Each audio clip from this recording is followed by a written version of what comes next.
Welcome in the latest episode of 5 on the Floor on the 5 Reasons Sports Network. Thanks for finding us on your favorite podcast app. We're on Podbean, we're on Spotify, Apple Podcasts, Google Podcasts, and the rest. Also, every single day on Dash Radio. Download the Dash Radio app for free. Search for Nothing But Net. We're there every single night at 7 p.m. Also, check out the 5 Reasons Sports YouTube channel. That's where you can find Clutch Corner, Floor's Yours, Before Floor, and all of our other shows, including our free agent frenzy show we're going to have going on from 1 to 4 with the cast of 5 on the Floor and Clutch Corner. So a lot of arguing and stuff like that going on from 1 to 4 p.m. Eastern on Thursday. Also 5reasonsports.com for the latest from Brady Hawk and others with no paywall. The sponsor of this episode, the primary sponsor, our friends over at F45 Cooper City, although they didn't feel like my friends after the workout I went through the other day. This is a 45-minute fun and innovative, high-intensity, for real, interval training program. Basically, they put like an animated guy up on the screen, and you got to follow him. And essentially, I did my best. But I'm continuing to go, and I feel better after the workouts, and you should try it too. It's a really cool environment. It's personal training in a group environment. They go around, make sure that you got everything you need. You have your own little pod. It is COVID safe. I can promise you that. You're in your own space.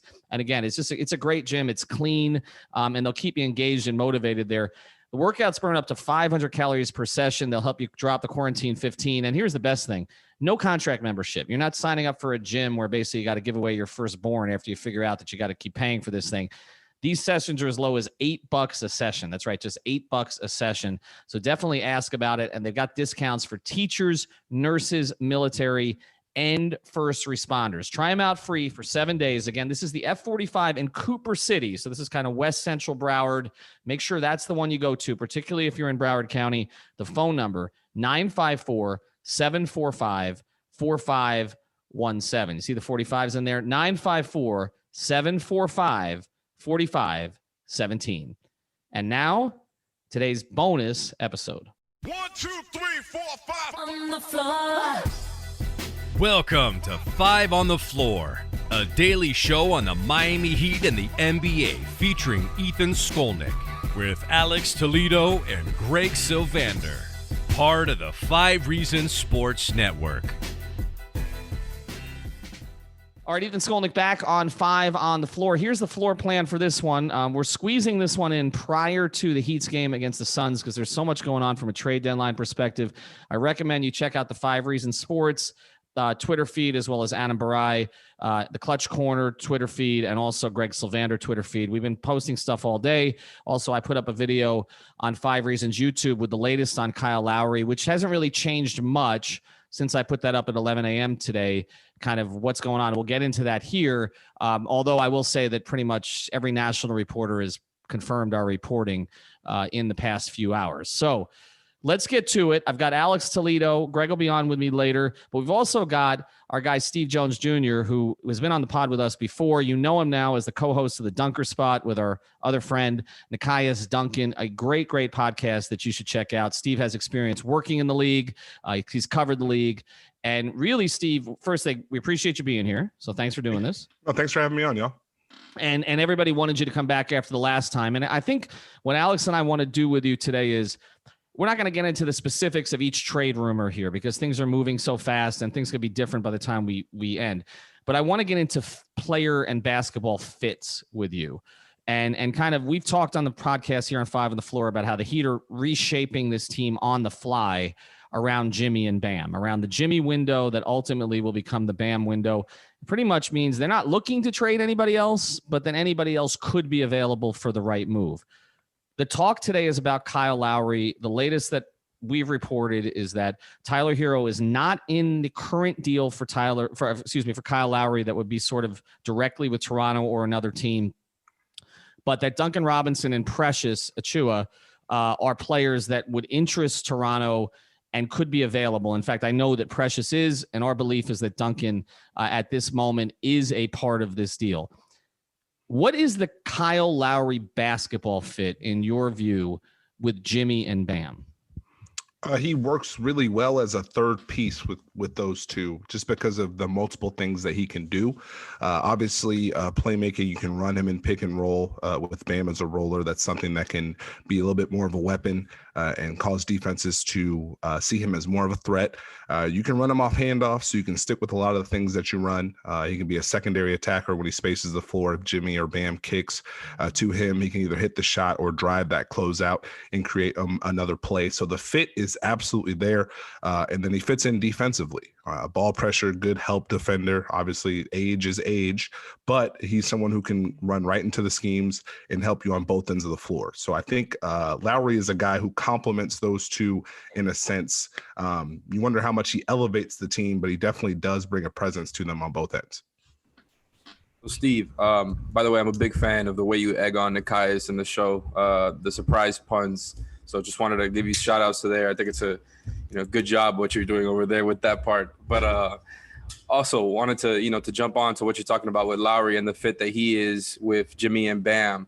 Because I mentioned this on the last show too, what you just mentioned with the pick and roll part, right? Like they love to go to that with Goran, and he's obviously starting to decline a little bit. And they don't really go to it as much with Jimmy, because you could just kind of pack the paint. And I don't know, like Lowry kind of turns them into a pick and roll team again. You got Lowry as a guy who can, when teams drop back, who can shoot off the dribble, which really like Goran can do that, but not at a consistent enough basis. And he also gives you the defensive part. The problem with him, as everybody knows, is he's 34, 35, whatever it is. Like he's on the older side a bit. And another name that has been discussed throughout all of this as a name who maybe the Heat don't like as much as Kyle Lowry is Victor Oladipo, who's, I want to say, 6 or 7 years younger than Kyle Lowry. And I think most people would agree, he's the better player, Lowry is, but Oladipo obviously is younger. It's the risk is the injuries, whether he gets back to form or not. If you think he can be had at a lower price, is that a move that you consider going for, or do you think the gap in skill is so big that you just stick with the Lowry thing? If you can get Lowry, go ahead and get Lowry. But if you are able to get Oladipo, if the cost is a little bit less, he still helps your team. When we're talking about the Heat, we're looking for someone who can put pressure as a ball handler. Goran has been really, really good, but teams are still in a drop against him and letting him take that space in the paint. Jimmy Butler is good, but they're either going to switch versus Bam or they're going to let him pull up and shoot. Tyler Hero isn't quite there yet. Teams are going to be in a drop. His reads are there every now and then, but you need someone else who can take those pull-up shots and put the pressure on teams. And hopefully you get someone who can bring the big up. And now you have more reads, create more gravity. Because really the big gravity getter is Duncan Robinson running around. And teams. Do you think they can bring the big up? He's going to have to make a lot of shots. So you're going to have to take the pull-ups. So he's going to have to make the pull-ups against the drop, either the pull-up three or the pull-up mid-range. But I think it's something that he can bring to the table. So if you're looking to upgrade the scoring, the perimeter ability, someone you can really put the ball in their hands, that's going to be the plus there. You mentioned Duncan Robinson, and I think there's been a debate among Heat fans about who has more value to the team now and in the future. I think in the future, there's general consensus that Tyler Hero and his upside, his age, he's 5 years younger than Duncan, that there's more upside there, that there is potential for Tyler to possibly develop into your third best player. I posed the question yesterday, do you think he can ultimately be their second best player? Because as Jimmy ages, then you're talking about who you're pairing with Bam. But for right now, if you take Tyler Hero out of this mix or you take Duncan Robinson out of this mix, which hurts the Heat more right now? I'm not talking about 2 years from now, 3 years from now, but with what Duncan offers them and what Tyler, we saw in the postseason last year and has offered them so far this season, which is he's flatlined a bit and dropped with the shooting percentage. Who offers them more right now? Right this second, Duncan Robinson offers them more, and that feels blasphemous to say, but he's kind of the straw that stirs the drink offensively. They need his movement, they need his flow, they need to be able to use him as a bridge offensively. And last year they were able to use him to create gravity, where a big would come off when he flies off the screen. Now there's two on the ball, he hits Bam rolling. Teams aren't giving him that this year. That's how Sabonis got dunked on, though. Right? Yeah. But they're trying not to give that up. He creates that kind of pressure that Tyler Hero, while quote unquote more talented, maybe has more skill, can do more off the bounce, doesn't necessarily put that same pressure on teams. So for me, it would be Duncan. Now that's the interesting part with Duncan.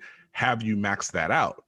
Can you replace that? You know, if you upgrade the playmaking, can you now find a shooter to replace that? Because I have hesitated on Miami's moves because you lose Duncan Robinson, you might upgrade talent-wise, but you're losing a really, really big piece of what they're trying to do in the half court, and that's not going to be easy to replace. At the same time, you have the push and pull with teams saying, hey, that's fine. You run off screens and just shoot a shot or put it on the floor. We'll live with it.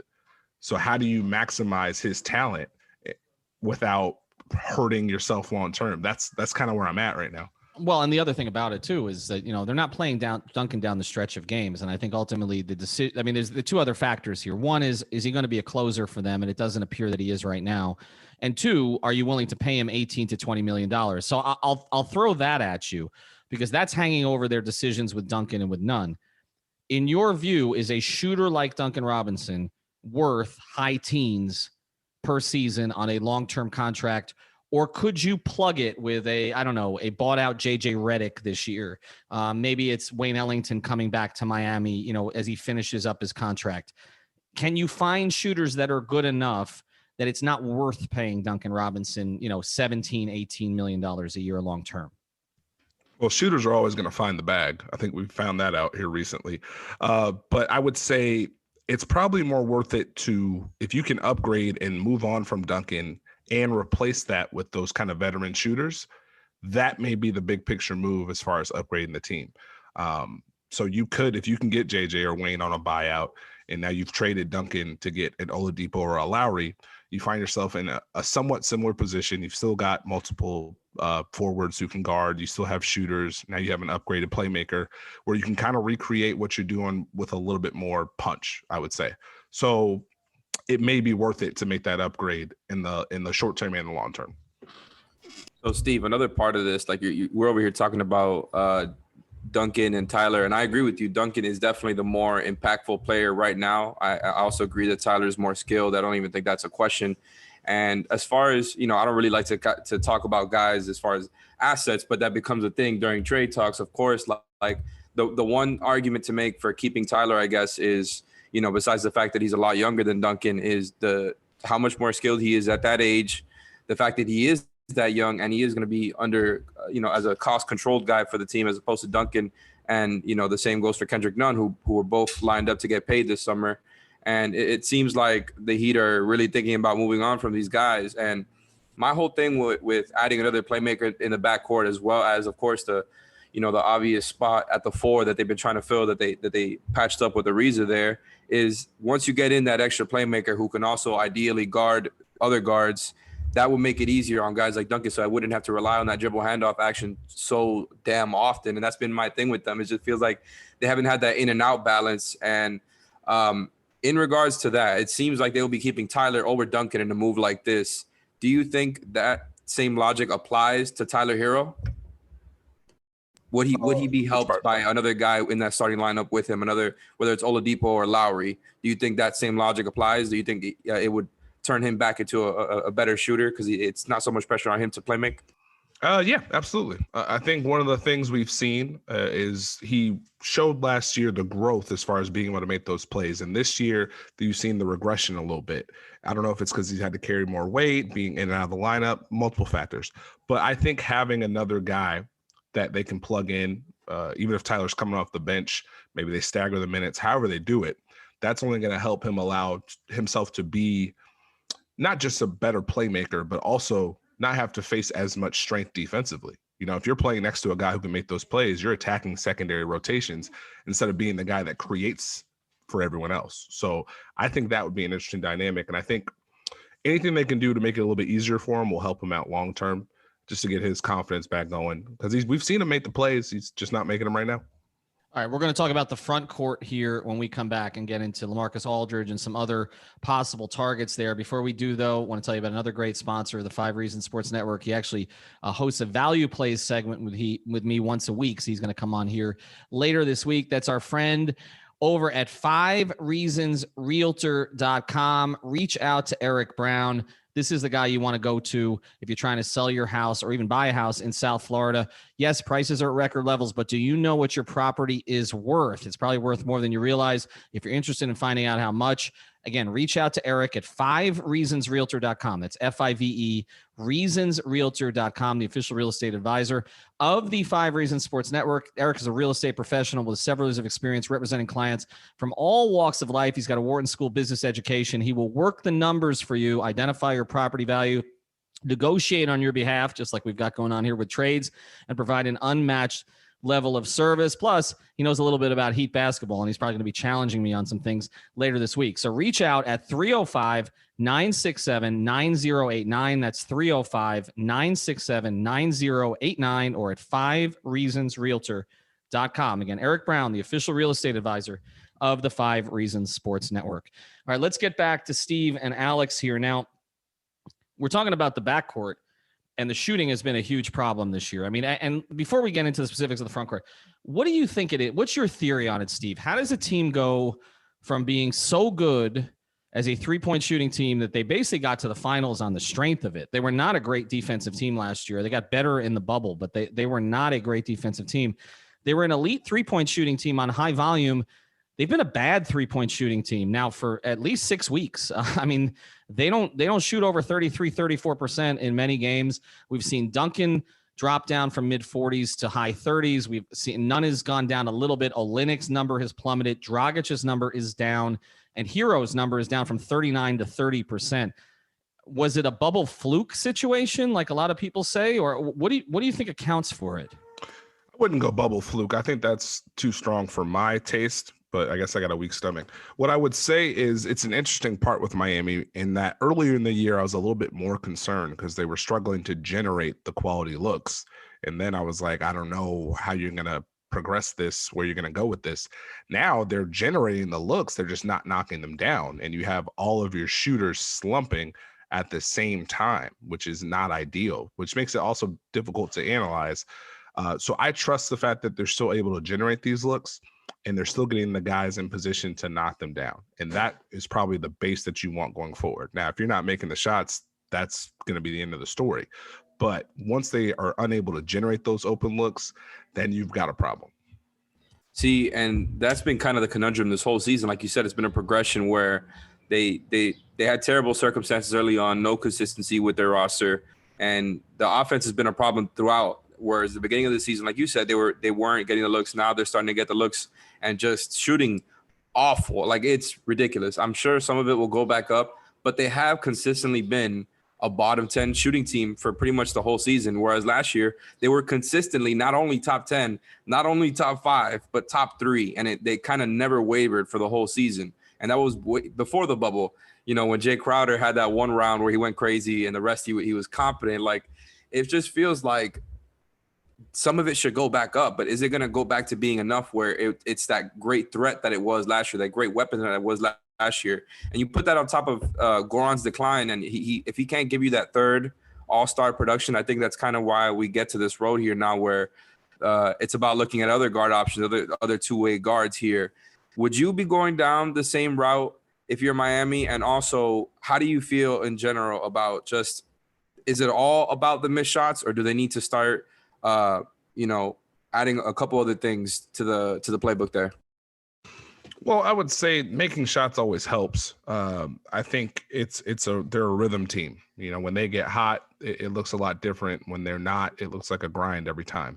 So I would say you have to trust your players. You're putting them in those positions for a reason. And so you have to trust that they'll get those shots up and they'll knock them down once you create them. It all depends on what they add. If they add anything at all, that could allow you to change some things offensively, maybe run some more pick and roll, maybe mix in the movement, different types, and put some guys in different spots. But overall, I think you just trust what you have offensively. All right, let's talk about the front court now, because, you know, we're so much focus the last few days has been on Lowry and on Oladipo. But, I mean, really the Heat's big problem, which gets emphasized by Phoenix being here tonight with Jay Crowder coming in at the 4. And they made a decision that I agreed with, not to pay Jay beyond 1 year because they wanted to take the best possible shot at Giannis. That didn't work out. Now they're trying to get some of these 2021 free agents maybe a year early, or at least a few months early. But the front court situation, in your view, let's start here. Does Trevor Ariza plug any of their problems that they've had? And then secondarily, if they can get Aldridge to come here on a buyout, does that fix it? Well, I think they're searching for someone that can fit the Crowder role. I thought they were hoping for it from Mo Harkless. Didn't happen. KZ hasn't necessarily grabbed the trust, so you're hoping Ariza can give you some minutes there. I think he's going to be more solid. I think that he can do enough to replicate some of it. He's going to have to make the shots, but he can move the ball, attack a little bit off closeouts, and defend multiple positions. So if they can get that kind of formula, that usually works for them pretty well. As far as LaMarcus Aldridge, that's someone who would help this team, especially coming off the bench, being able to solidify the second unit. That would give them something else they can run as far as being able to post him up, get some pick and roll, some pick and pop. So that might give the offense a little bit of juice. But I think if you can get a guy of that caliber on the buyout market to add to this team, that would be a big plus. And it's so interesting to me because we actually haven't talked about Aldridge enough on this program, because it really has seemed like he's connected to whatever happens trade-wise with Miami, right? And because it'll open up roster spots, presumably. And let's say they do pull off a trade for a Kyle Lowry. And I guess you could do it with Oladipo in mind, too, if you don't happen to think that he's a lot worse than Lowry. But in a scenario where they land him and LaMarcus Aldridge, maybe one more piece, because it might have to be a 3-team deal. And, let's say it's not a piece, it's not a big name. Do you think that puts them over the top? Not necessarily that you would pick them over Brooklyn, pick them over Milwaukee, but does that put you close enough where you feel good about your chances if you're Miami? Well, it gives you a better shot. You have more offense to work with. You have more versatility as far as lineups go. You can punish teams in different ways. So if you need to go to the post, you need to go to mid-range, dribble handoffs, 3-point shots. So you have more opportunities to score the baskets you need. So it puts you back in the hunt. With this current unit, they can still make a run, but it's very clear X, Y, and Z has to happen for them to beat some of these top tier teams. So they're going to have to open up as many possibilities as they can. And we've seen when Miami has options, they can adjust and they can take things away and they can adapt to whoever they're playing. So I think if you're able to make these moves and cash in on some of what you've built, you put yourself in a position to continue to compete this year and maybe open things up next year. All right, where would you pick them? Where would I what? Where would you pick them if you had to just make a quick thought right now? How far do they go?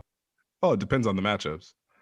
Yeah, I think I still pit them against Milwaukee. I don't think they can beat Brooklyn. I don't think they have enough offense right now. This is the meat right here. This is what I was trying to get to. You're always trying to get something out of me. It's fine. And then I don't like the Philadelphia matchup still. For whatever reason, the size and length has been an issue. So, but they did win 3 out of 4 against the Sixers last year. I'm with you though. Milwaukee is still the better matchup. You kind of want Milwaukee and Brooklyn to end up in the other bracket. All right, we're going to close with rapid fire here with you. You can help us settle some debates. You ready? Perfect. Who is the better player right now? LaMarcus Aldridge, Kelly Olynyk? Oh God, that came out hot. LaMarcus Aldridge. Okay. Oh, I think some would not agree with that. Okay, if Kyle Lowry wants 2 years, an extension at north of $50 million, is he worth it? No. Oh. But I don't think you're making the trade unless he's worth it. That's the thing, because that's what Kyle's looking for. I can tell you, he's looking for north of that. So I do it for 1 more year. Okay. So I don't know. It doesn't happen. That's right. All right. Then we're looking at Oladipo. So I'll ask you this: what is the maximum you would pay Oladipo per season? 22. 22. That's fair, Alex. I think you're in that. Turned down for 2 years with the Rockets, but we obviously know he doesn't really. I don't think he really has a lot of interest in going back there. What about this as a quick one? What is the most you will give up if you're Miami for Oladipo? I try not to Duncan. I try to not give up Duncan if I could get away with it, but if I had to, I would. I'd give up Duncan for Lowry if I had to, and if I get Oladipo without doing it, and then I would take that steal. And final one here, Jimmy Butler. In your view, how many more years you think he can play at this level? Because one of the questions was he was a Tibbs guy. He racked up all those minutes. He's playing the best basketball of his life, probably. Can they count on him to play at this level for 2, 3, 4? I mean, how long do you build around Jimmy? 4 years max. Okay. I think it's fair.